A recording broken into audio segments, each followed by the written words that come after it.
I wasn't going to tell you this story, but because of Ronnie's speech, I think I will. All of us, by our very nature, want to resist from time to time. And now that Ronnie's laid down the real challenge, I think my resistance is really going to take place at the airport.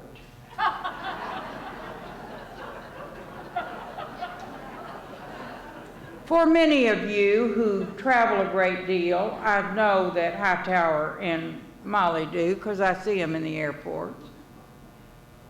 The bastion of freedom now that is most in jeopardy is the freedom to be able to get on a plane without being hassled. And as we're stripping our clothes off and taking our shoes off and disrobing so that we can keep the country safe for democracy in the hands of those people at TSA, I want to tell you my experience in the last election. I was traveling all over the country for various candidates and for John Kerry, and as a consequence, I was going from one town to another, sort of town hopping. And for those of you who travel a lot, you know that if you buy a one-way ticket, you are going to have a bunch of S's put across the bottom of your boarding pass, which means that you are a security risk and are required to have a body check. So I had bought a ticket that was going to get me from South Bend, Indiana, to Detroit, Michigan, and then to Madison, Wisconsin. So I was doubly suspicious. And it is a given that the smaller the town, the higher the security in America.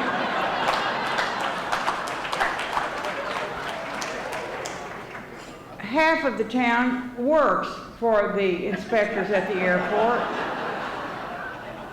And the reason for that, of course, is that when the pork was doled out in Homeland Security, all the little towns got all the money.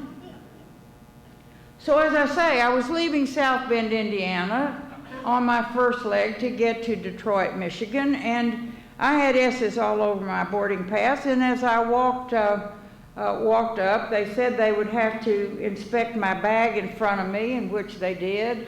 And then I went through the security with my shoes and jacket and everything off, and they were going through my purse, they were going through my briefcase, and I had my feet very firmly planted on the little imprints of the feet that they have there on the rug, and I was spread eagle with the woman with the wand giving me the inspection. And I wear a garment that is called a bodysuit, and I wear these all the time because they're easy to wear and you can wash them out and they're dry the next morning. And for you men who do not wear these garments, I need to give you the explanation that it comes over your head, through your arms, and it comes down around the front and then down around the back, and it has 3 snaps in the crotch.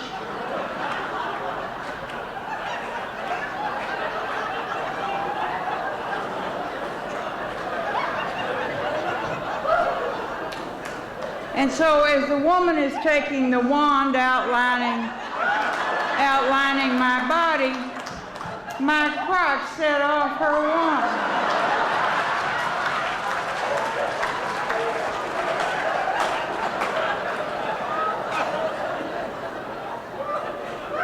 She was totally disturbed. She said, "I've got to get my supervisor." And I said, "Look, you don't have to do that. I'll take my pants off because I've got on a bodysuit. It's got these 3 little metal snaps, and that's what's caused your wand to go off." She says, "No, I've got to get my supervisor," because obviously this was not in the manual. She brought a big, officious-looking woman over who was the woman in charge, and I said, "I'm wearing a bodysuit, I've got 3 metal snaps in the crotch, and I've set off your assistant's wand." And she said, I don't know how we're going to resolve this.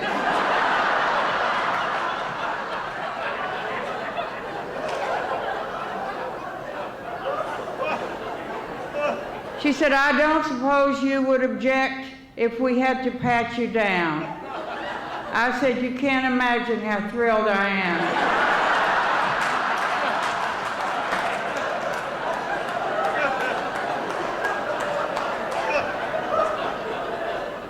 And so I'm with Ronnie on this. It is time for us to resist. It is time to say, hell no, I won't go. I'm not going to do it anymore.